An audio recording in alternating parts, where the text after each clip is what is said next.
Morning, Bulldogs. Hope you had a great weekend. I'm out here with our Nigerian Dwarf Bucks.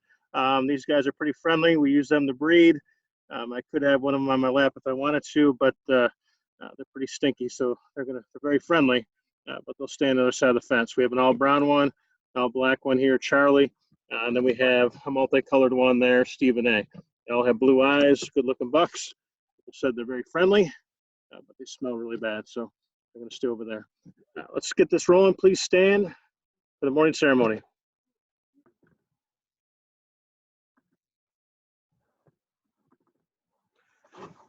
I pledge allegiance to the flag of the United States of America and to the republic for which it stands, one nation under God, indivisible, with liberty and justice for all.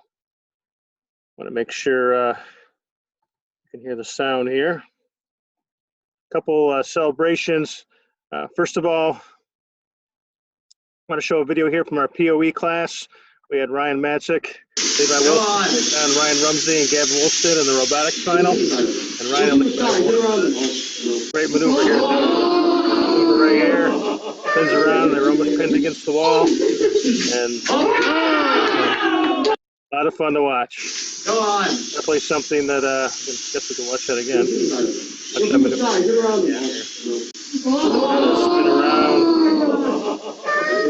Little instant replay. So really cool. Other great highlights we had going on here. First of all, we had Austin Levy and Kat Weldy getting positive referrals from their teachers for just being positive leaders in the classroom, reaching out and helping others in the classroom.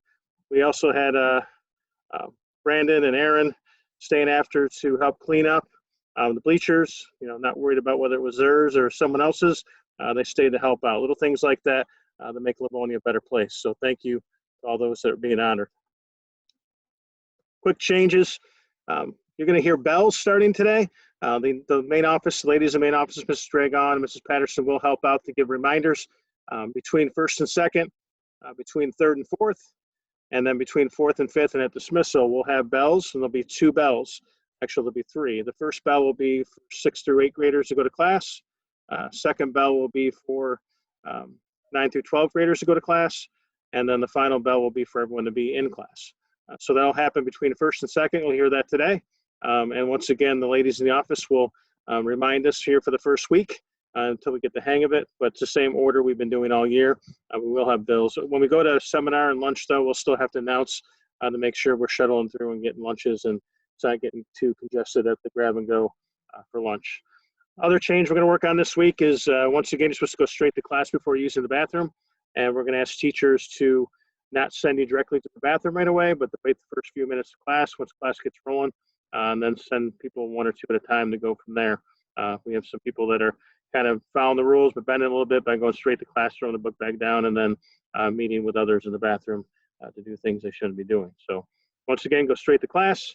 There'll be bells starting today, and once you've been class been rolling for a little bit, you ask to go to the bathroom, and your teacher will let you go as soon as there's a good time to go.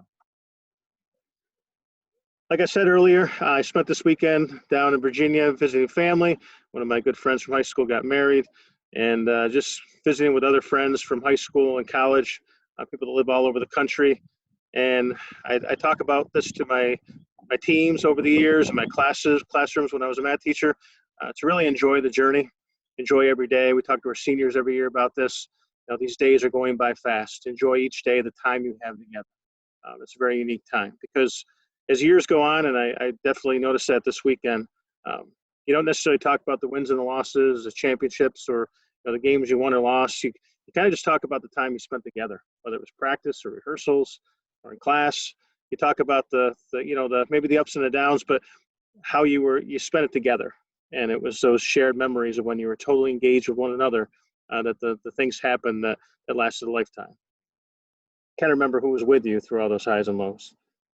So as you're enjoying the journey, a big way to do that is focus on strengthening relationships, having strong. You don't need a lot of friends, but how do you strengthen those relationships? First way is to make time, create opportunities to have these type of relationships. You don't form these relationships on your phone. You don't form them gaming. We probably spent a lot of time, the friends I talked to this weekend, gaming over the years, especially when we were in college. We're big, back then it wasn't Xbox, but we still had Madden football and we loved Madden, but we didn't talk a whole lot about gaming. We talked about the times we spent together, totally engaged with one another. But find positive ways, things you're passionate about, things that keep you fully engaged. And participate in things like clubs, activities, sports, the musical. I'm so proud that so many, up to 100 6th through 8th graders are part of our middle school musical. That's a really cool thing. As you're part of that musical, you're going to create memories that last a lifetime. Memories that you'll talk about 20, 30 years from now when you run into people that you experience this with. So get involved. Clubs are starting up.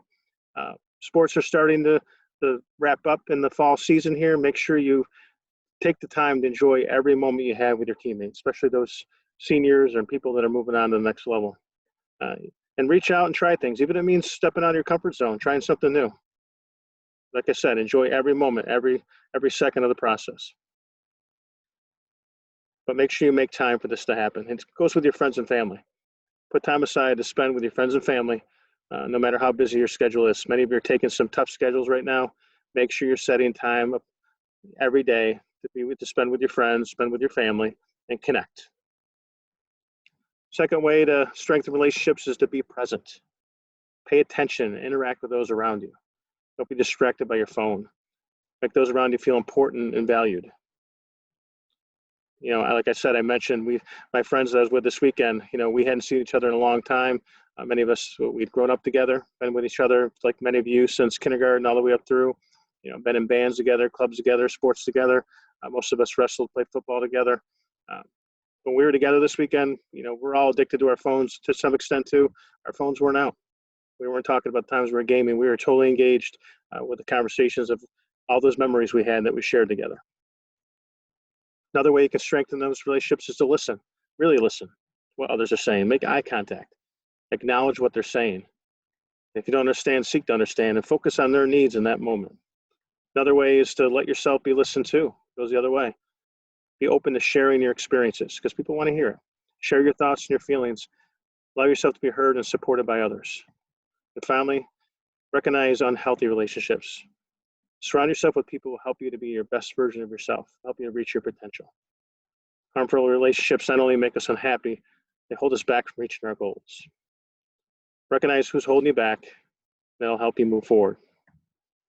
So here are a few quotes to go along those lines from Phil Jackson. Winning is important to me, but what brings me joy is the experience of being fully engaged in whatever I'm doing. And the secret of living a full life is to be fully engaged in moment to moment, to have something in your life that engages you so that there's nothing missing. And finally, do not wait another day to become fully engaged in your life, to learn to love and to forgive, and to live with greater purpose and meaning. So once again, have a good day, Bulldogs. Stay safe. Have a good week.